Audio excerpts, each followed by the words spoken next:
Hoy estamos, no era para que te fueras, hombre, ¿te agüitaste o qué? En esta iglesia no hay un amor, dice Francisco. Pero dejó a su mujer, entonces nos damos por bien servidos, ¿verdad? Este, Hoy celebramos algo bien importante. Hoy celebramos la Reforma Protestante.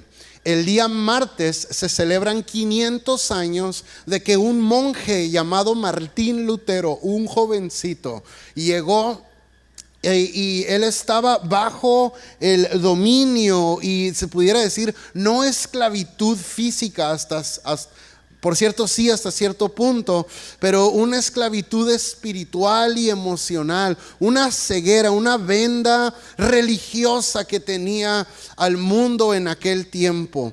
Y Martín Lutero era un joven, un monje alemán, y en el año de 1517 él pegó una tesis.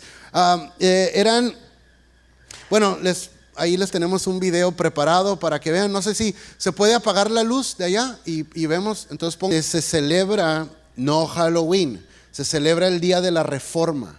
Se celebra el día de la Reforma Protestante, cuando Martín Lutero, un muchacho, como decimos en Mexicali, un muchacho, un monje en la iglesia cultural de aquel día, se le reveló la palabra y la vida de la palabra de Dios vino a él y le dice, bueno, ahorita lo vamos a leer, lo que dice el versículo.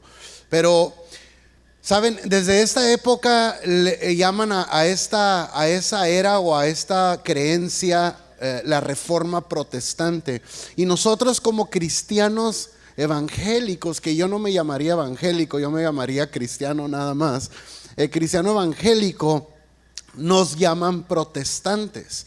Ahora, hay algo positivo y algo negativo de eso. A la gente a la cual Martín Lutero le habló la palabra y puso sus 95 tesis en la puerta del templo, hablando de la aclaración de la gracia de Dios que se le había dado a él por la palabra de Dios. Entonces la gente, la iglesia cultural de aquel tiempo nos tomó como protestantes por ser obedientes al Nuevo Testamento. Pero nosotros no protestamos contra nadie. Nosotros no somos gente que protesta. Así no se solucionan las cosas. Nosotros solucionamos cosas en oración, en el amor de Dios, en misericordia, en guerra espiritual, en el poder del Espíritu Santo. Y no traemos una espada física. Es más, Jesús le dijo a Pedro, guarda tú. Pero nos llama a nosotros a desenvainar la espada del Espíritu y así luchar. Entonces, protestantes no porque protestamos, sino éramos protestantes a favor de el testamento.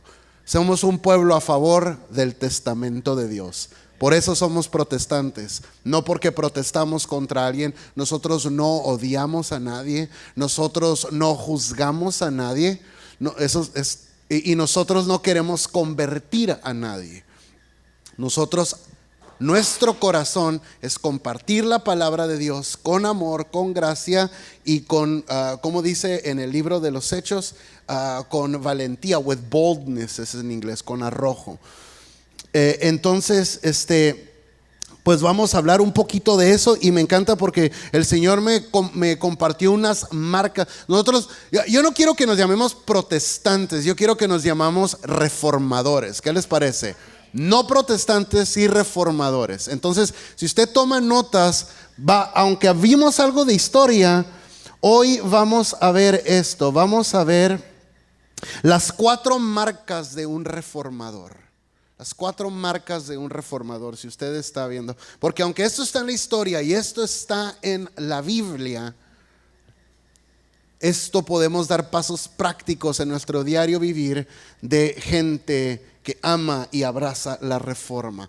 La reforma de Dios no inició en 1517 con el monje Martín Lutero o con el gran reformador Martín Lutero. De hecho, si usted estudia la historia de la iglesia con honestidad, usted se dará cuenta que Martín Lutero hizo unas menciones muy feas de cierta gente, que Jesús mismo no las haría. ¿Por qué? Porque era un hombre hecho de carne y hueso y un pedazo de pescuezo. Era un hombre común. Era un hombre no ignorante porque era un erudito de la palabra de Dios. Uy, uy, uy, pocos como Martín Lutero. Pero a la hora de carácter, él flaqueó en algunas veces. Le platico algunas de las cosas que a mí más me impactan negativas acerca de Martín Lutero. Ya vimos al gran héroe Martín Lutero. Ahora le voy a platicar otras cosas. Ya ven que el libro de Santiago habla mucho de la fe en práctica, de poner parte de nuestras obras, ¿verdad que sí? Que no fuimos salvos por obras, es lo que Martín Lutero, pero sí fuimos salvos para hacer buenas obras. Y Santiago de eso se trata. Pues aquí Martín Lutero, él dijo una vez, en un enojo, que él hubiera querido que el libro de Santiago lo arrancaran de la Biblia. Usted sabe lo que la Biblia dice para alguien que quiera quitar algo de la Biblia. Una vez dijo, esta está peor, que las sinagogas llenas de judíos deberían de haber sido quemadas todas en la Segunda Guerra Mundial. Qué horrible, ¿verdad? Qué demoníaco suena eso.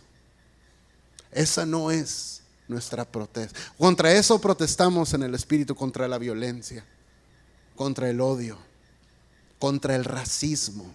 ¿Usted cree que porque somos de otro color y venimos de otra parte no podemos ser racistas? Iglesia, permítame decirlo, que el hispano somos de los seres más racistas que hay en el mundo, lamentablemente. Pero eso está por cambiar. Amén. Y a través de esta reforma cristiana nació la imprenta.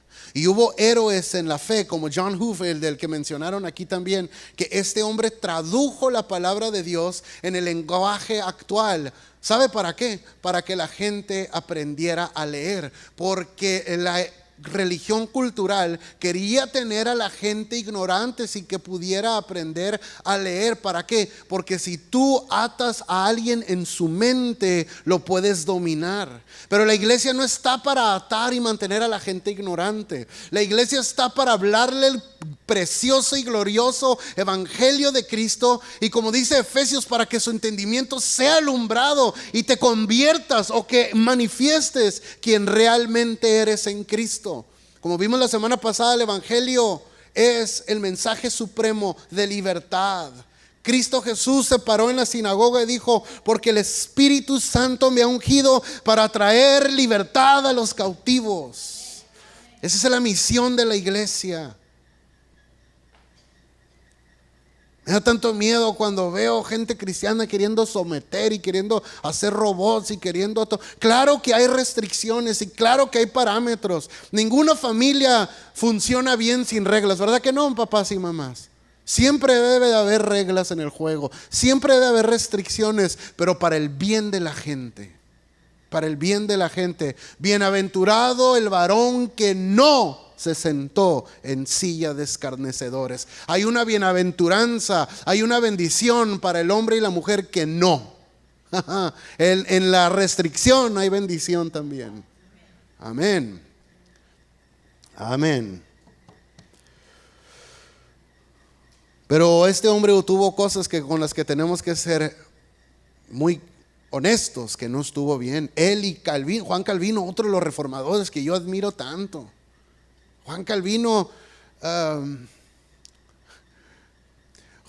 tenía ideas así como de en cuanto a la elección de Dios, de que Dios elegía quién era salvo y quién no, y yo también creo eso, pero él lo llevó a otro punto, casi como que los que Dios no había elegido, según su teoría, según su doctrina, casi como que Dios mismo los hacía caer.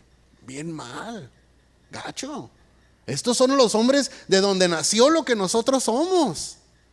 Entonces, si ponemos nuestra fe en estos hombres, caemos. Si usted pone la fe en este hombre, cae. Si usted pone la fe entre ustedes mismos, caemos. Pero dice la palabra: puesto los ojos en Jesús, el autor, el consumador de nuestra fe. Él es el alfa, Él es la omega, Él es el principio y el fin. Él es el salvador. Él y solo Él salva por su sangre. Y todo hombre sea mentiroso y sea la palabra de Dios verdadera por todos los siglos.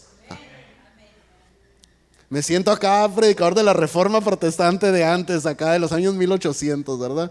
Me hubiera puesto una, ¿cómo se llama? Ándale así, y el pelillo blanco acá así de John Knox acá, ¿verdad? Y hubiera abierto un rollo. Ay, pero la reforma no nació con estos hombres buenos de Dios que de repente la riegan como la regamos nosotros también. Esto inició en el carácter y corazón de Dios. Esto inició cuando Dios dijo: este es el Edén que yo he heredado a mi creación. Y luego la regamos en el Edén. Y Dios no lo agarró ni de sorpresa. Y a Dios nada lo agarra de sorpresa. Y Dios ya tenía bajo la manga, por así decir, el plan reformador para la existencia. Cuando el hombre cayó, habría de mandar al Hijo unigénito para salvarnos de nuestros pecados. Abra su Biblia por favor en Hebreos, en el libro de Hebreos capítulo 9. Hebreos 9.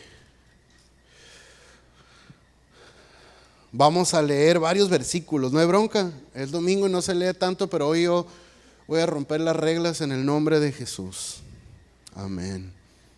Vamos a leer del verso 1 al 10. Yo sé que podría leer el verso 9 y 10, pero quiero ser honesto con el contexto bíblico. Hebreos es un libro que los historiadores de la Biblia no están seguros quién lo escribió. Yo, a lo poco que he estudiado, más o menos tengo una idea de quién lo escribió. Pero es una idea. La Biblia nunca dice que él lo escribió, pero yo tengo idea de quién lo escribió. Y si usted quiere saber mi idea de quién lo escribió y usted quiere saber por qué creo eso, pues usted me va a tener que invitar a los tacos y ahí le platico. Aleluya. Una buena, nos aventamos ahí a veces los muchachos me dicen: vamos a comer o vamos a echar un café o algo, y yo, mis pláticas son café y cristología. Algún día, si tengo un blog de enseñanza, que tiene rogándome el Edgar como 2 años que lo haga, pero ya le voy a obedecer porque tiene buenas ideas. Un blog de enseñanza, me dice, blogs así de rápido, quiero que se llame café y cristología. No está muy exagerado. ¿Está bien? ¿Está chilo? Ok. Todos los cafeceros se gozaron, ¿verdad? Hebreos 9 del 1 al 10. No sabemos quién lo escribió, pero sabemos quién lo inspiró, y es el Espíritu Santo. Amén. Dice la palabra: ahora bien, aún el primer pacto tenía ordenanzas de culto y un santuario terrenal, porque el tabernáculo estaba dispuesto así. En la primera parte, llamada el lugar santo, estaban el candelabro, la mesa y los panes de la proposición. Tras el segundo velo estaba la parte del tabernáculo llamada el lugar santísimo, el cual tenía un incensario de oro y el arca del pacto cubierta de oro por todas partes, en la que estaba una urna de oro que contenía el maná, la vara de Aarón que reverdeció y las tablas del pacto. Verso 5. Y sobre ella los querubines de gloria que cubrían el propiciatorio, de las cuales cosas no se puede ahora hablar en detalle. Fíjese nomás.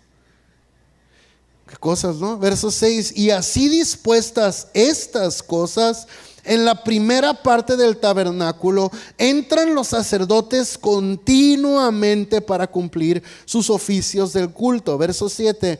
Para en la segunda parte solo el sumo sacerdote, una vez al año, no sin sangre, la cual ofrece por sí mismo y por los pecados de ignorancia del pueblo, dando el Espíritu a entender con esto. Fíjense, ¿dando quién a entender?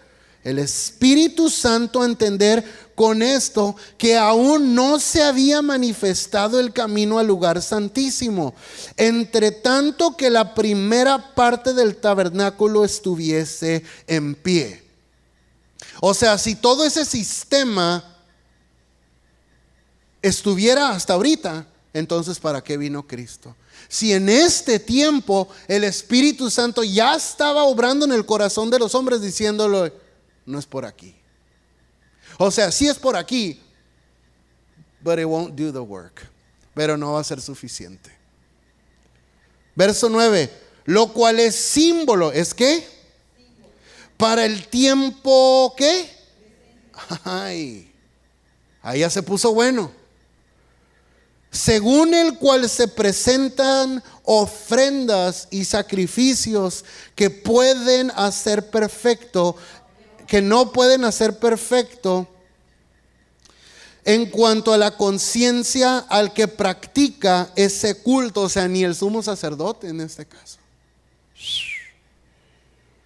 Verso 10, espero que se ponga el cinturón y espero que la silla enfrente tenga bolsas de aire, porque estamos por arrancar. Verso 10, ya que consiste solo de comidas y bebidas y diversas abluciones y ordenanzas acerca de la carne, impuestas hasta el tiempo de reformar las cosas. Ay. Todo el sistema del templo estaba diseñado por el hombre para acercarse a Dios. Haga conmigo esto. Para acercarse a Dios, entre comillas. Pero el Espíritu Santo se estaba moviendo de acuerdo a esos versículos para decirle a la gente: está bien que te quieres acercar a Dios y por supuesto que necesitas perdón de pecados, pero este sistema va a caer. Nosotros lo leemos estos versículos como un dato histórico, pero cuando sucedió, imagínate que toda tu vida y toda tu cultura, lo que pasa es que cada generación que pasa nos hacemos cada vez más gente sin cultura. Pero imagínate que toda tu vida y toda tu cultura esté específicamente diseñado a acercarse a Dios de acuerdo a un sistema, y de repente el Espíritu Santo se mueve y dice: no es suficiente. Tú no te puedes salvar a ti mismo, ni por comidas, ni por bebidas, ni por sacrificios de animal. No es suficiente. Y la gente empezó, te lo digo en mexicano, literal, a quererse morir. Yo me hubiera querido morir. Si toda mi vida y toda la cultura, quiero que piense un ratito en la cultura judía, porque nos ayuda mucho a aclarar lo que estamos leyendo. Nuestra cultura, aquí más en el norte, aquí gracias a Dios que estamos en frontera y nuestros hijos todavía respetan el español y aman el español. Pero yéndose más para allá, todos tenemos primos que no quieren hablar español, ¿verdad que sí? Dos primos que venían de vacaciones y le decían, I want a frijol, ¿verdad? ¿Cuántos tienen primos así? Levanta la mano, apúntalo. No es cierto, no. Sobrinos, ¿verdad? Todos tenemos, gracias a Dios nosotros no somos así, somos paisas redimidos para la gloria del Cordero, ¿verdad? Y no somos con unos de que, no. ¿Y por qué? Porque la abuelita, mis abuelitos son de un pueblo llamado Villa Corona en Jalisco. ¿Usted sabe dónde es eso, hermano? Plazola, Villa Corona, de ahí eran mis abuelos. No sé si debo interpretar las lenguas en este momento, no sé. Pero y llegaron para acá y desarrollaron su familia y tuvieron como 300 hijos porque era la onda de antes, ¿verdad? Y después ya venimos nosotros, esta generación. De hecho, ayer tuve una conversación con mis tías de las mayores acerca de cuando una cultura se va perdiendo, que no debe perderse. Pero la cultura mexicana, a la que amamos, fue desvaneciendo porque ya después nos venimos acá a Gringolandia a estudiar acá y trabajar. Y tengo, primos literalmente ya no en Seattle, en Canadá. Entonces los hijos de ellos todavía hablan bien español. Los hijos de ellos reconocen cuando la abuelita está enojada, ¿verdad? Y los hijos de ellos a lo mejor ya ni eso. Si ustedes saben de lo que estoy hablando, porque todos tenemos parte con eso aquí. La cultura judía se pudo recobrar en 1947 cuando Israel volvió a ser Estado civil. Y todo mundo abrazó la cultura. Y hace cuenta que no se hubiera perdido esa cultura en 2000 años. Es que los historiadores seculares van a decir como casi 1000 años. Nosotros, bíblicos, vamos a ver hasta el año 70 después de Cristo, cuando el templo fue destruido en Jerusalén. Y se deshizo, según la gente, la cultura judía, pero en 1943 al 45, no me acuerdo bien, recobró como estado el Estado de Israel. Y haz de cuenta que nunca se perdió la lengua y nunca se perdió la cultura. ¿Por qué? Porque Dios enraizó bien eso en su pueblo. Y en nosotros también, pero nosotros fuimos, no sé qué nos pasó. Nosotros no somos judíos, ni tenemos que serlo. A Dios gloria. Pero nosotros somos diferentes. Entonces, ¿por qué te platico de esto? Porque quiero que entiendas estos versículos a luz no solamente de la Biblia, sino la historia y la cultura, de que para ellos todo es, en inglés se dice,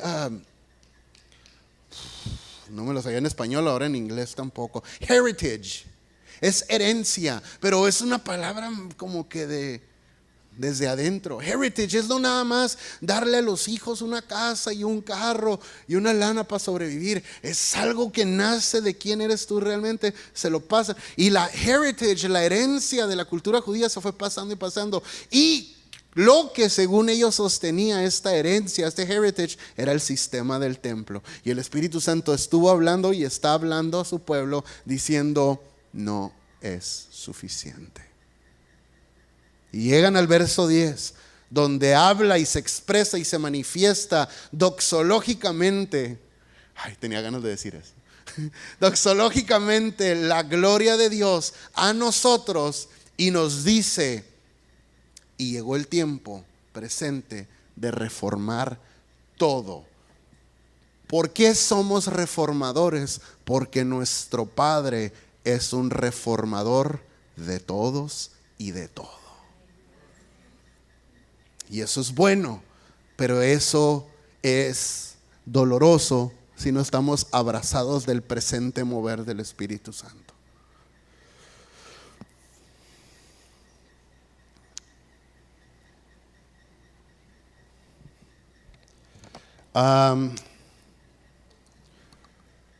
El corazón de Dios y el carácter de Dios es aquel de un reformador. Es si alguien ha pecado y ha profanado y ha vivido mal, eso no es un limitante para Dios, porque la sangre de Jesús es suficiente para borrar el pecado. Su primo Juan Bautista ve a Jesús venir y dice: aquí está. O sea, ya no había de venir alguien más. Juan Bautista lo reconoció y dijo: aquí está el Cordero de Dios. ¿Qué? Ahí, Juan, que lo conocía así de familia, de hecho sus mamás estaban embarazadas al mismo tiempo, se comunicaban las mamás y se comunicaban los bebés. Le digo por qué. Porque dice la Biblia que cuando María entró a donde estaba Elizabeth, ella estaba cargada de la presencia de Dios mismo, de Cristo. Y dice la Biblia que Juan Bautista brincó en el vientre de su mamá. ¿Por qué? Porque entró la presencia de Dios y fue lleno del Espíritu Santo en el vientre de su mamá. Yo eso oro para mis hijos y por todas las embarazadas que me ha tocado orar aquí, Eli, Rosy y los demás aquí. Siempre ha sido mi oración esa, que desde que están embarazadas sean llenos los bebés del Espíritu Santo, porque es bíblico. Dices: ¿por qué pides tan exagerado? Pues porque pido algo que yo no puedo hacer, voy a pedir algo que Dios puede hacer, ¿verdad? Y ese que lo conoció desde el vientre. Yo me acuerdo de las memorias más hermosas que tengo yo con familia. La mayoría son con primos. Yo no tuve hermanos. Yo no tuve hermanos así biológicos, ¿verdad? Pero un montón de hermanos en Cristo. Amén. Amén. Ay, mis hermanos. Mis hermanos en Cristo. Pero tuve un chorro de primos y siempre andábamos juntos. Y me relaciono mucho con Jesús, porque Jesús y su primo se relacionaban desde el vientre de sus madres. Y ahora lo ve venir Juan Bautista, ya grande, ya de 30 y tantos años, lo ve y le dice: aquí está el Cordero de Dios que quita. Ya no dijo él que perdona, aunque sí perdona. Claro que perdona, pero perdona porque quita. Usted tiene una memoria que no me conteste, pero usted tiene una memoria todavía que le lastima. El Cordero de Dios quita y pone. Y le dice: aquí el Cordero de Dios que quita el pecado del mundo. Y el Espíritu Santo estaba hablando en Hebreos del 1 a todo Hebreos, ¿no? En Hebreos 9 del 1 al 10, pero realmente es todo. Y está hablando la Biblia de que el Espíritu Santo está hablando de que las obras de hombres, aún el sistema que ellos creían como culto religioso, o sea, sí era algo bien importante. No era algo así de que pues ya ahorita nosotros 2000 años después pues ya sabemos que eso no funciona, y sabemos que una estatua no funciona, y sabemos que aquello no funciona. Y como nosotros aquí en Manantiales así como que nos metemos acá ya en rollos bíblicos, es más, sabemos que el edificio no es la iglesia, nosotros somos la iglesia, y para nosotros todo es como que pero para ellos no. Y quiero que veas la grandeza del caos cósmico que les estaba pasando. Toda su cultura, para alguien que la cultura es importante, toda su historia, toda su vida y todo, ahí les va, su acercamiento al Creador tendría que ver con este sistema de culto. Y de repente les dicen no, que está mal, le dicen no te alcanza. Y si leemos más, cuando Dios, el Espíritu Santo dice, llegó el tiempo de reformarlo todo. Por eso una persona, les comentaba hace rato, en pecado no tiene limitantes para Dios, porque Dios con su sangre, con su misericordia, quita el pecado del mundo. Dios es un Dios reformador. Y nos ha llamado a todos nosotros como su iglesia protestante, no porque protestamos en contra de algo, mucho menos de alguien, sino porque somos a favor de el testamento de nuestro Padre. Y Jesús nos muestra el testamento, nos muestra en carne viva el testamento de Dios. Y llegó el tiempo de reformarlo todo, iglesia. Y les digo otra cosa, los grandes reformadores de hace 500 años, que se cumple el martes, tenían un dicho, y ellos decían: ecclesia, iglesia, semper, siempre reformanda, en latín. Ecclesia, siempre reformada. ¿Por qué? Porque la iglesia fue reformada, la iglesia está siendo reformada y la iglesia será reformada. Reforma no es nada más un cliché que anda de moda. Reforma es el palpitar del corazón del Creador. Estuvo chilo para un tweet, ¿verdad? Pero se me olvidó. Reforma no nada más es algo de que queremos alcanzar. Reforma es nuestro ADN, el cambiar cosas. ¿Por qué creen que a veces usted no se siente a gusto donde está su vida espiritual? Que esa disgusto, insatisfacción no lo deprima, sino que encienda el reformador que usted trae adentro para cambiar. Usted fue hecho para el cambio, pero para su cambio. ¿Cuántas veces hemos querido cambiar al mundo, pero no estamos dispuestos a dar los pasos prácticos de cambio en nuestra vida? Cuando la Biblia dice puesto los ojos en Jesús, ponemos los ojos en Jesús, y con el primero dice Colosenses que lo vemos como un espejo reflejado la gloria de Dios. ¿Por qué? Porque cuando usted ve a Cristo en la luz, en el brillo de Dios, alcanza a ver hasta dentro de los tuétanos donde nadie sabía, ni usted mismo sabía. Y ve la oportunidad, no de deprimirse, sino de reformarse. ¿Qué diferencia, verdad? Porque la mayoría de nosotros, lo digo por experiencia, cuando hemos visto algo negativo en uno mismo, te da para abajo. Pero de acuerdo a la palabra de Dios, cuando ves algo negativo en ti mismo, bajo la luz de Dios, hay aquí oportunidad de cambio, de reformado. Todavía no llego a la meta, pero estoy siendo reformado. Se lo digo así bien teológicamente, estoy siendo glorificado en Cristo. ¿No me cree? Nosotros vamos de gloria en... Entonces usted está siendo glorificado, así procesado. Usted está siendo reformado, cambiado. Esto es el corazón de Dios, la reforma.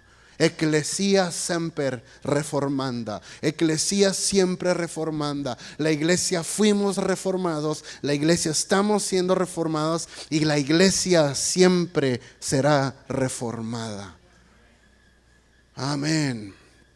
Amén. Romanos 1, creo. Romanos 1, vamos ahí. Tomamos toda la Biblia, ¿no? Como dice el hermano Jim Hodges, abra su Biblia donde Dios le indique.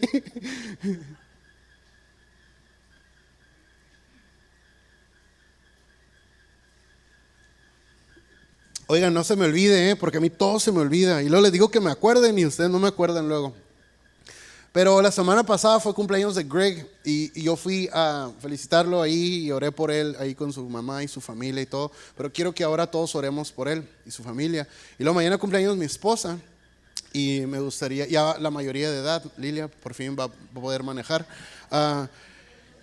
Y vamos a orar por ella también. Y no acostumbro yo mucho a hacer esta cosa de que, porque luego a mí, pues, yo no me acuerdo del cumpleaños de todo. Y luego, pues, en cada semana se va a tener. Pero Greg es parte del equipo pastoral de aquí. Greg, si yo no estoy, él está. ¿Me explico? O lo digo más claro, ¿verdad? Cuando yo no estoy, él está. Y quiero que usted lo vea así, ¿ok? Hay algo en lo que yo no he sido muy bueno en hacer, pero lo quiero implementar. Es en enseñarle a la iglesia acerca del honor. Y acerca del honor, acerca de la autoridad espiritual. En el afán de yo querer cuidar el corazón de ustedes, me fui a otro extremo. Y todo como, pero no es así, no es ahí como él se va. Él es un pastor y él merece nuestro respeto y nuestro honor. Porque si no fuera así, cualquiera le entrara. Aquellos que hablan y que juzgan y que son igual que todos, como dice mi sobrinito, Abel, éntrele a ver si es cierto que cualquiera, ¿verdad? Así que cuando venga usted se le ocurre decir, ay, pues ayer, a ver, éntrale a ver si es cierto, ¿verdad? Que muy machín. Y no cualquiera, pero este muchacho le entró sin saber en lo que se metía. Así es el Señor, ¿verdad? A mí también me aplicó la misma. Entonces Romanos 1:17 dice, porque en el Evangelio la justicia de Dios, diga conmigo la justicia de Dios. Fíjense, volvemos a otro. Aunque esta fue una carta, miren un poquito, me atoré ahí, perdón.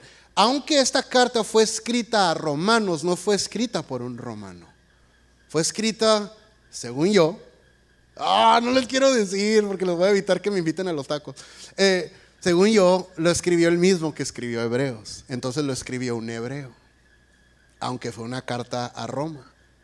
Entonces el corazón de esto es el corazón de lo que Dios había hecho con este pueblo, pero ya en redención. O sea, es lenguaje redentivo el que se está aquí dejando caer Pablo. Entonces, cuando habla él de la justicia de Dios, para Roma, justicia, y no nada más para Roma, sino para el mundo gentil, justicia es algo, se lo voy a decir así, inalcanzable. No nada más irreconocible, inalcanzable, pero también irreconocible. O sea, no conocen la justicia de cerquita. Sin embargo, justicia es no lo que Dios da solamente, justicia es lo que Dios es su carácter. Su sí es sí, su no es no. Y para la cultura de la cual Pablo venía, justicia es todo porque el carácter de Dios es todo. Los dones son buenos, pero el carácter siempre está. Y los dones utilizados sin el carácter justo de Dios no funcionan si uno sigue desarrollándolo así. Entonces, para que me entienda lo que le estoy leyendo en el contexto bíblico, porque en el Evangelio la justicia de Dios se revela ¿por qué? Por fe y para fe. Por fe se nace en Cristo, por fe uno camina en Cristo. Y fue lo que Martín Lutero redescubrió o se le reveló. Como escrito está, mas el justo por la fe, ¿qué? ¿Pasará al altar para recibir a Cristo? El justo por la fe, ¿qué? Vivirá. El justo por la fe se esperará hasta que se vaya al cielo. El justo por la fe vive. Ahora, antes de hablar de la fe, habló claramente de la justicia. ¿Por qué? Volvemos a lo mismo. Hebreos 9 del 1 al 10, dice el escritor de Hebreos, que ya salió a flote, ¿verdad? Dice el escritor de Hebreos, dice a la gente, dice, mientras estaba todo este sistema, el Espíritu Santo les está hablando y diciendo, ya este sistema no va a ser suficiente. Ustedes necesitan y yo necesito uno justo, pero ese justo lo necesitamos conocer, que también nos justifique. No nada más es conocer el carácter de Dios. Yo sé cómo es Dios, he leído de Dios históricamente quién es Dios, ¿verdad? Teología, pues. Pero ahora el Espíritu Santo en Hebreos y el Espíritu Santo a través de Pablo en Romanos 1:17 les está diciendo, pero tú no necesitas nada más conocer al justo, necesitas conocer al que justifica. ¿Me entiendes? Es, por ejemplo, ¿cuántos de ustedes les gustan los carros? Me gustan los carros. Y me gustan los carros viejitos. Y mis carros de mis favoritos es un El Camino 1968. Me gusta mucho ese carro. Si alguien quiere dar una ofrenda, o sea, ¿verdad? No es cierto. Hablando de las indulgencias, ¿no? Con Martín Lutero. Es mi carro favorito. Y una cosa es, y todo el mundo dice, ay sí, porque lo ves en revistas, ay sí, porque, y Lilian no sabe, ¿verdad? Ella no entiende mi pasión, mi mujer, la mujer que tú me diste, Señor, como Adán. Ella dice, ay, ese carro es de cholo. Y le digo, no, amor, tú no sabes lo que es la vida, ¿verdad? Él, no, y me gusta. Le digo, no, los cholos le pusieron otros rines, yo no le pusiera de esos rines. Y les voy a platicar la historia por qué me encanta El Camino. Porque cuando yo estaba chiquito vivía en Los Ángeles con mi mamá y íbamos a la playa a veces, a la playa Santa Mónica, un poquito más para allá donde vivíamos. Y ahí en Santa Mónica, en el shore, se paraban un montón de carros oldies, pues, ¿verdad? Y de todo, lowriders, hot rods, así bombitas, ¿verdad? Y todo muy, muy padre. Que por cierto, siempre les platico, ¿no? Que mi tío tiene el mejor carro oldie del mundo. Whatever. Y estábamos ahí y me acuerdo, yo tendría, no quiero exagerar, pero a lo mejor estaba más chiquito que mi hijo Joshua. Y me acuerdo que nos bajamos nosotros de un carro acá familiar blanco con 4 puertas acá, esos de los de antes, pero ochentero, pues no clásico. Y me bajé, en cuanto me bajé, volteé y miré El Camino. Y era en aquel tiempo, pues estaba bonito ese color, ¿no? Y era como Royal Blue con Metal Flakes. ¿Te acuerdas, Martín, de los Metal Flakes? Y por dentro era Baby Blue y todo era como de fur, así como todo. Y me acuerdo que en aquel tiempo nadie tenía celular y me acuerdo que tenían colgado así un celular que parecía que se había traído toda la caja de los celulares, de los teléfonos públicos, ¿no? Un celularzote gigante. Y lo vi todo y me acuerdo que estaba tocando una canción de una película que yo acababa de ver. Entonces estaba viendo la canción. Y estaba viendo todo. Y desde entonces lo vi.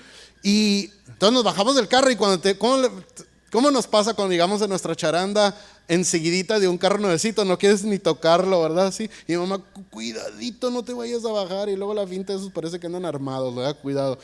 Y no, era en los 90s en Los Ángeles, usted sabe, ¿no? Y ya nos bajamos de ahí y todo. Y el muchacho vio que a mí el carro me encantó. Yo estaba con el carro así. Y dice el muchacho, ¿te gusta? Y me dice, ¿quieres subirte? Y yo volteé a ver a mi mamá, quiero. Y el muchacho me dice, súbete. Y me abrió y me subí, me senté y lo olí y moví mi cabeza con la música que estaba pues. Y desde entonces se convirtió en mi carro favorito. Estaba chiquito. Pues no nada más vi en El Camino en una revista, me subí, lo olí, lo sentí, lo viví.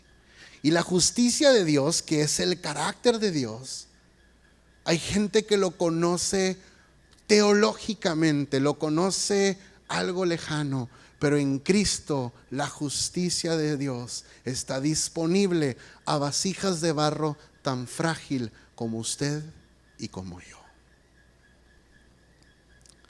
El justo por la fe vivirá. Hablando de todo esto de la época protestante y de la reforma con Martín Lutero y Calvino, hablamos de lo que ellos hicieron para la historia, porque la historia jamás volvió a ser la misma después de eso. Pero hablamos también de todas las flaquezas y todas las cosas tan horribles que Martín Lutero llegó a decir y hacer después de eso. Porque el justo por la fe vive, no nada más aprende. ¿Me explico? Entonces yo le quiero dar 4 puntos, 4 marcas de un reformador. La primera de ellas es la necesidad de un Salvador, no solo de salvación. Porque la mayoría de la gente que ha escuchado el evangelio en la calle o en donde sea, es más, la religión cultural, dicen, pues creo en Dios y he pecado y me confieso y órale a seguirle, ¿verdad? Pero nosotros bíblicamente y por la guianza del Espíritu Santo nos estamos dando cuenta, iglesia, que nosotros, claro que necesitamos salvación, pero nosotros necesitamos algo más grande. Nosotros necesitamos al Salvador completo. Entonces usted no vino a Cristo porque necesitaba salvación, la herejía número 1 que guarda el día. Usted no vino porque necesitaba salvación. Usted fue atraído, elegido por Dios, por dedo de Dios, porque usted necesitaba un Salvador. Porque nuestro Salvador es relacional. Porque nuestro Salvador no está escondido. Porque nuestro Salvador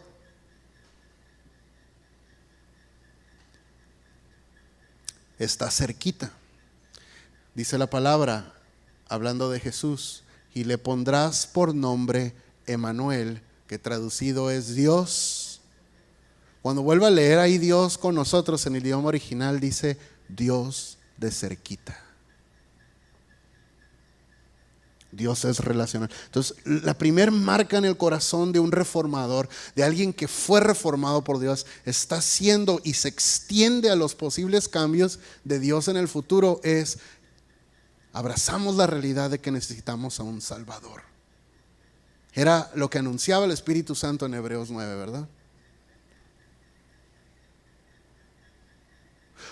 Si te fijas, como nosotros, la mayoría, o sea, yo lo digo con mucho respeto, ¿verdad? Porque yo no estoy aquí para decir tú sí, tú no. Pero en mi casa nunca fuimos católicos. Pero la mayoría de la gente con la que nos desenvolvemos lo fue en algún tiempo, o es. Y yo no vengo aquí para que alguien se cambie de religión. Yo vengo aquí, como lo hizo Martín Lutero, para presentar una tesis. Y la mayoría de la gente que está clavada en una religión cultural, sea cristiana, sea católica, sea la que sea, está clavado en recibir hasta cierto punto salvación, una tranquilidad que me diga por lo menos puedo dar otro pasito más. Y era lo mismo que estaba pasando en el templo que leímos en Hebreos, en ese sistema. Necesito un alivio. Pero cuando Dios se aparece en escena en carne propia, en carne viva, nos dimos cuenta que la salvación está disponible porque el Salvador está disponible. Y de una manera práctica me he dado cuenta que si tenemos la idea de que necesitamos nada más la salvación, constantemente nos estamos sintiendo reprobados con Dios, ¿sí o no? Porque todo lo que vemos de Dios es que nos quitó la mugre, pero no vemos toda la otra gloria que Dios tiene que ofrecer. Vimos el no de Dios, pero hemos visto el mundo del sí que Dios ofrece. Entonces no solamente necesitamos salvación, aunque sí la necesitamos. Necesitamos remisión de pecados. Para eso se derrama la sangre. Número 2, necesitamos tener pasión por la verdad. Pasión por la verdad no nada más es pasión por lo que usted está de acuerdo, porque ya nos dimos cuenta que la gente, más los mexicanos, nosotros, ¿verdad? Somos apasionados por lo que uno, este es mi punto y así y asado. A ver cómo le haces. Pero usted está apasionado porque la verdad triunfe, aunque eso quiera decir que uno se puede equivocar. ¿Está usted dispuesto a eso, por Dios? No me conteste. ¿Está usted dispuesto a decir, es que a lo mejor no tengo la respuesta a todo? Esa es una marca de un reformador. Y a luz de la palabra nace, se desarrolla pasión por la verdad. Apasionado porque la verdad se pare sola, porque la verdad se para sola. No necesita aliados. Pero Dios nos llama a contribuir con eso.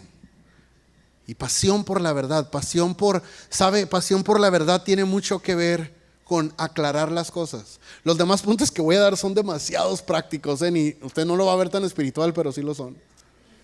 Pasión por la verdad, eso requiere cambio de nuestra parte, pero saben, no es un cambio hacia la mexicana, porque cambio a la mexicana es acá como cuando les platiqué yo de si me levanto temprano, ¿no? Para ir a trabajar, y que te levantas temprano y estás todo dormido y hasta te bañas con la luz apagada y te está cayendo el agua y estás diciendo why me, ¿verdad? Eso es acá cambio a la mexicana, así como ¿por qué yo? Pero cambio bíblico, reforma es, ¿a poco me toca a mí ser parte del cambio? ¿A poco este plan redentor que Dios tiene para esta tierra corrupta, Dios me incluye para dar mi granito de arena en Cristo? ¿A poco? Como cuando fueron con el hermano Víctor Richards y le preguntaron, hermano Víctor, ¿es cierto que usted cree en la manifestación pública del Espíritu Santo? Y el hermano Víctor, con su acento que nunca se le quitó, gracias a Dios, les dijo, ¿a poco no? Así dígale usted. Así nos dice Dios a nosotros, ¿a poco nos toca a nosotros ser parte de tu plan redentivo a través de la historia? Y el Señor nos dice, ¿a poco no? ¿A poco no? Eso es el evangelio. Borrón y cuenta nueva a nuestra vida de Cristo. Esa es la puerta, esa es la entrada. Por eso de la Biblia dice, yo estoy a la puerta y llamo. Pero no haga ojos ciegos usted a la oportunidad de vida que Dios le da. No limite su vida en Cristo a cuando usted recibió Cristo y cuando usted lo reciba a Cristo. Cuando allá se pase lista, ¿verdad? Y todo lo demás que dice la Biblia en Proverbios y en otras partes de la Biblia también dice que el poder de la vida y de la muerte están en el poder de ¿qué? De nuestra boca. ¿Qué quiere decir? Que si en el poder de la vida y de la muerte es a dos extremos, quiere decir que todo lo que hay en medio también. Hay oportunidad para el cambio, hay oportunidad para seguir siendo reformados. Ecclesia semper reformanda. Pasión por la verdad es pasión por cambio. Y pasión por la verdad no es pasión porque cambie mi suegra, que cambie mi esposa, que cambie mi esposo. Pasión por la verdad es pasión que hay un fuego en mí porque yo necesito el cambio. Usted siga tratando de señalar a los demás, cristianos o no cristianos o a quien quiera culpar. Siga señalando a sus familiares, a sus cónyuges, a sus hijos. Sigue, joven, señalando a tus papás. Sigan señalando a su liderazgo, al jefe del trabajo, a la jefa. Sigue señalando. ¿Y sabe cuándo se cambia así? Nunca. Como dice mi hijo Joshua, nunca se cambia así. ¿Por qué? Porque usted no está desarrollando esta marca de que la verdad se presente y se manifieste para un cambio positivo en nuestra vida. Número 3. Es una marca muy práctica. El poder de una conversación. Todo está ahí. Todo está ahí. En el poder de una conversación. La mayoría de las broncas es por la falta de comunicación, ¿verdad? Bueno, ya nos dimos cuenta cuál era el problema. ¿Cuál es la solución? El poder que hay en una conversación. No en hacerle saber algo a alguien nada más. Oye, te toca esto. Hay momentos así, ¿no? Cuando uno anda así deprisa o cuando tienes que hacer algo. Oye, sabes lo que te toca, no la juegues, sobres, ¿verdad? En todos lados, así en la familia, en el trabajo, en la iglesia, en todos lados. Pero ¿cómo se mantiene el núcleo familiar en Cristo? Este va a ser mi tema por mucho tiempo. En el poder de una conversación. ¿Se acuerdan lo que les decía hace ratito? Que vemos así a veces las sillas vacías y que decimos, ay, no vino, ay, esto, ay, esto. Obviamente a mí se me haría muy padre una palabra como la de hoy, con todo el dato histórico que dimos y toda la presentación. Y a mí me gustaría que mucha gente oyera esto. Pero si yo me clavo en toda la gente que hubiera querido que lo oyera, quito el interés en que usted quiso oírlo y que usted está aquí y que eso va a dar efecto en usted. Amén. Amén. Amén. El poder de una conversación es tan importante, y esto no va a iniciar con alguien más. Llega un punto donde todos nos andamos evitando, lamentablemente. ¿Verdad? Donde todos nos andamos evitando, donde ya, o sea, es lamentable cuando llega el punto en una familia cuando pues ya haz lo que quieras.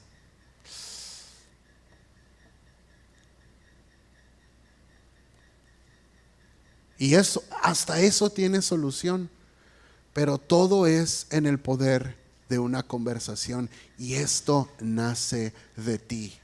Y dices, pero yo no me equivoqué. No, pero tú estás lleno del Espíritu Santo. Y aparte, alguna vez te has equivocado. Hice todo el efecto, ¿verdad? Una vez te equivocado.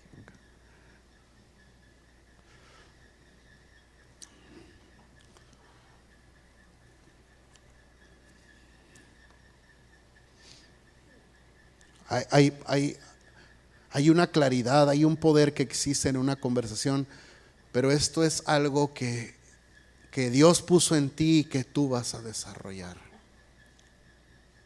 y aclarar algo. Y una conversación no nada más es voy a ir y le voy a decir para que sepa. Y que si hay algo que tú tienes que saber. Y que si por allá en el corazón de alguien hay algo que tú debes de aprender y de recibir. Que sí, ¿verdad? Que sí no se traduce igual en inglés what if, que sí no existe, ¿verdad? What if, dicen los gabachos. What if, que si hay alguien dentro de alguien más bueno para ti, y te lo dice y te lo comunica.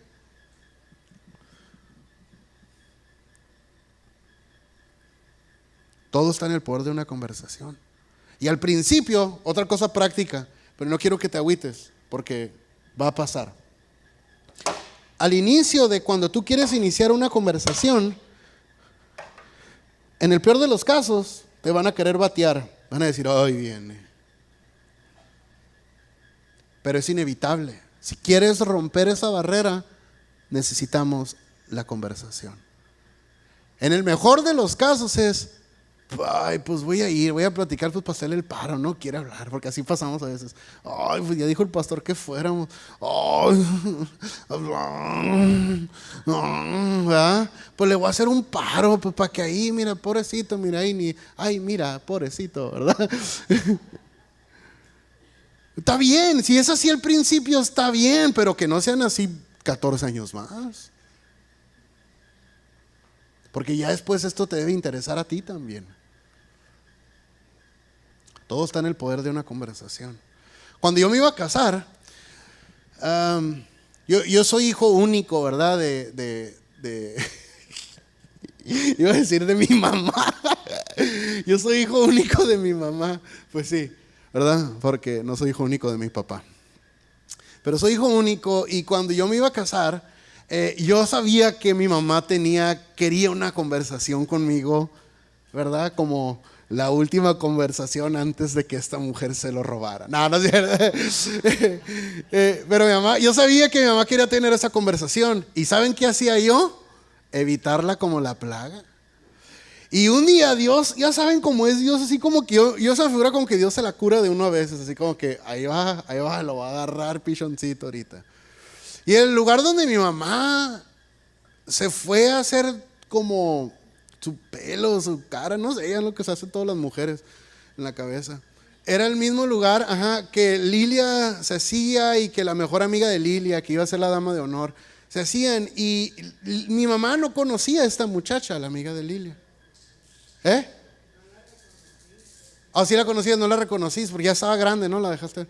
Y estaban haciéndoles todo su rollo y pues platicando. Imagínense un salón de belleza, todo el mundo hablando al mismo tiempo. Ayúdenos, Señor.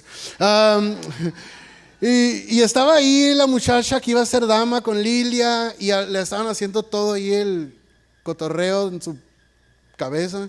Y a mi mamá también, y las uñas, y their nails did, ¿verdad? Y están ahí platicando. Y están hablando de que mi boda, y me van platicando, mi hijo, el único, a quien tú me diste, a Isaac lo entregaré en sacrificio acá. Y la muchacha, y la muchacha platicando, no, que hubiera una boda, que mi mejor amiga, que no. Y hasta que cayeron en cuenta que estaban hablando de la misma boda. Entonces esta es una muchacha cristiana y empezó a platicar Ruth y cómo se siente y así. Y pues mi mamá de cuenta que nada más le decía, tiki, va, iba a soltar todo, ¿no? Y empezó a platicarle, no, bien, y no sé. Y yo creo que fue Dios totalmente, porque mi mamá no le platica sus cosas a nadie, o sea, casi ni a nosotros. Y a esta muchacha le empezó a platicar un poquito lo que hace en su corazón. ¿Sabes qué? Quiero platicar con Obed, pero parece como que me está evitando y eso. Y sí, pues me conocen bien, ¿verdad? Yo estaba evitándolo, me iba temprano, llegaba tarde a la casa, no quería platicar porque, pues imagínense, o sea, tenía yo, no quería. Entonces, entonces, porque a los hombres les sacamos a ser confrontados en nuestras emociones, pues, la verdad. Le sacamos a las lágrimas, le sacamos a eso, la verdad. Y por fin, el día de la boda, ya no pude evitar más. Pues mi mamá iba a ir a mi boda, ¿no? Y estábamos en el cuarto y fue a unas horas, yo creo, ¿verdad? Fue unas 2 horas antes. Estábamos en el cuarto del hotel porque nos casamos en otra ciudad. Como teníamos muchos amigos y mucha familia, dijimos, pues nos casamos en otra ciudad creyendo así no va a ir tanta gente y los podemos invitar a todos. Llevaron hasta gente que no invitamos, pero bueno, esa es otra historia, ¿no? Y llegamos, y ahí llego y está mi mamá y yo dije, pues ya aquí, ¿verdad? Tengo que platicar y ya me senté y ya tuvimos una conversación. Y fue algo que nos bendijo un chorro, y fue algo que así sanó nuestro corazón y no era nada negativo, no había pasado nada malo, nada más yo le sacaba así acá, ¿verdad? A esto. Pero ahí en ese momento hablamos y fue de bendición y todo. Te veo con la intención como que quieres así como que decir, realmente pasó esto, pero yo traigo el micrófono, sister. Y ya platicamos, estuvo muy padre. Pero lo que les quiero decir es que llega un punto donde nos andamos evitando de algo bueno. Y es incómoda las conversaciones a veces. Pero una conversación es difícil cuando voy a decirle para que sepa, ¿verdad? Eso nos describe un poquito, ¿verdad? Voy a decirle. Yo me fijo a veces que hay gente, los mexicanos somos duros, ¿no? O sea, somos de gente de palabra. Pero cuando la vida nos pega duro, somos bien llorones. Pero cuando la vida le pega duro a otro, somos buenos para decirle, es que tienes que hacer esto, y tienes que hacer esto, y mira, hazle sí, ya está. Pero cuando nos pega uno, ahí no somos tan valientes, me he fijado. Pero cuando tú desarrollas, como dice en griego, al revés volteado, cuando tú desarrollas esa fortaleza en ti, antes que tratar de desarrollarla en otros, la vida, aunque no está jugando y pega dura, no te duele tanto. Sabes soportar, tienes tu mente más clara para saber qué paso sigue a veces. Pero todo inicia en el poder de una conversación. ¿Y cómo inicia esto? Cuando tú vas a hablar con Dios, vas a platicar. Quiere decir que en tu lugar de oración, tú hablas y... Eso es lo sobrenatural de la oración, ¿eh? No es que un ser humano hable, pues eso es lo único que hacemos. Lo sobrenatural es cuando ya tu corazón empieza a recibir instrucción del cielo y empiezas a dar pasitos de bebé, que son pasos que te van a ayudar para toda la vida. Como dice Squints de The Sandlot, forever. Último punto. ¿Qué horas son? ¿Es bien tarde ya? Ya mero. Último punto, última marca de un reformador: autenticidad. Authenticity. ¿Así se dice en español? Autenticidad. Autenticidad. Uh-huh. Autenticidad. Tú no necesitas ser alguien más para poder comunicar el mensaje del Evangelio. Y por mucho tiempo hemos tratado de ser alguien más. Me acuerdo una vez que le di una palabra a Paul. Pobre Paul, siempre le toca, ¿no? ¿Cuál pobre? Está bien bendecido. Y estaba aquí y de la nada volteé y le dije: oye, tengo que decirte algo. Le dije: las cosas que yo he visto que tú necesitas cambiar no quiere decir que te quiero convertir en otra persona. Y después me di cuenta que yo creo que Dios me estaba hablando a mí eso. Las cosas, Obed, que yo quiero que tú cambies no quiere decir que quiero cambiarte por otra persona. Y se los digo a ustedes también. Los cambios que Dios te está llamando a hacer no es porque quiere que te conviertas en otra persona. Quiere que te conviertas en el verdadero tú que eres, pero que no has descubierto. Tu destino te necesita. ¿Quién eres en Cristo? Es realmente quién eres tú. Todo lo demás fueron cosas que aprendimos mal, ¿verdad? Todo lo demás que a veces nos juzgamos a uno mismo: es que yo era esto, es que yo tengo esto, es que mi temperamento. Entonces, fueron cosas que fuimos aprendiendo. Pero autenticidad es algo de mucho valor en el reino, y que la iglesia está necesitada de gente auténtica, iglesia. Estamos, no manantiales. Si hay algo que yo le he tirado, yo no sé si usted se ha dado cuenta en estos 4 años de pastor, es a que usted sea auténtico, y yo también. Yo no puedo ofrecerle un Obed que yo no sea. Yo así platico, yo así vacilo, yo así me río, a veces me enojo y usted me ha visto. A veces me frustro. Pero yo no le puedo ofrecer a otra persona, puedo cambiar. Así iniciamos, fue la primera marca: estar dispuestos al cambio, ser reformados por Dios. Claro, hay una oportunidad de gloria para el cambio, por supuesto, pero es para bien. Pero aunque Dios quiere que cambiemos algunas cosas, no quiere que seamos otra persona. Yo me acuerdo cuando Lilia y yo éramos novios. Lilia tiene una risa bien exagerada, ¿no? Y vamos a ver una película al cine y todo el mundo se nos queda viendo porque Lilia, ¡guau!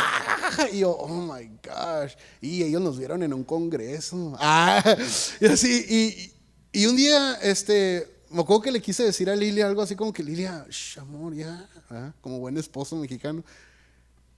Y me dice mi mamá: pero tú la escogiste así. Y yo soy tu pastor, mamá. No le dije eso, no, hombre, ¿te cree que Entonces, así es Dios, ¿no? Dios fue el que te hizo de cierta. El pecado y las mugres que se nos pegan del mundo a veces, eso no fue idea de Dios. Pero la idea gloriosa de Dios fue el Edén. Fue de que tú desarrolles todo el potencial y todo. Y esto no es humanismo, y esto no es psicología 101, ¿verdad? De que mírate al espejo y no, esto no es eso. Esto es desarrolla lo que ya está en ti. Y es más, si te digo, mira al espejo, pero como dicen Colosenses, mira a Jesús como un espejo reflejado para que nos veamos a nosotros mismos. Y la potencial de gloria que hay en ti. Yo no te estoy diciendo eso nada más porque salimos de aquí ya bien, ¿cómo se dice? Terapiados, ¿verdad? Decimos en Mexicali. No, yo no estoy tratando de terapiar. Yo te estoy hablando de acuerdo al libro, que es lo que Dios tiene destinados para cada uno de nosotros y nuestras familias.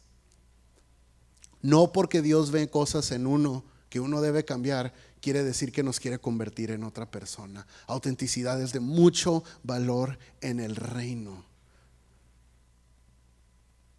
Las reuniones en las que yo me crié de oración, por eso yo oro así, porque yo oro apasionadamente a veces y grito y hago y esto, pero nos enseñaban en aquel tiempo, o sea, si tú no gritas, si no te desgarras, tú no, casi no entras al cielo. Y no es así, porque hay gente tranquis y está bien. Y hay gente escandalosa y está bien. Yo no estoy diciendo que no va a dar que Dios no nos da oportunidad para oraciones o declaraciones de fe intensas. Claro, el momento se pone intenso a veces y está muy bien. Gracias a Dios por la manifestación del Espíritu. Pero Dios no te quiere cambiar por otro. Eso no quiere decir que no vamos a dejar las cosas que nos hacen daño. Eso no quiere decir que no vamos a repudiar pecado y que no vamos a caminar en integridad. No, por eso somos reformados, para estar abiertos al bien. Pero Dios no te quiere cambiar por otro. Por eso mucha gente no se acerca a la iglesia, porque dice, no, ahí me quieren convertir, ¿verdad? Ahí me quieren convertir. ¿En qué? ¿En sapo o qué? No queremos convertir a nadie en nada. Queremos que desarrolles y que te des cuenta de lo que Dios puso en ti antes de que pusiera una estrella bonita, dice la Biblia. Dice mi Biblia, dice tu Biblia, que cuando ¿cuántos de ustedes les gusta ver las estrellas?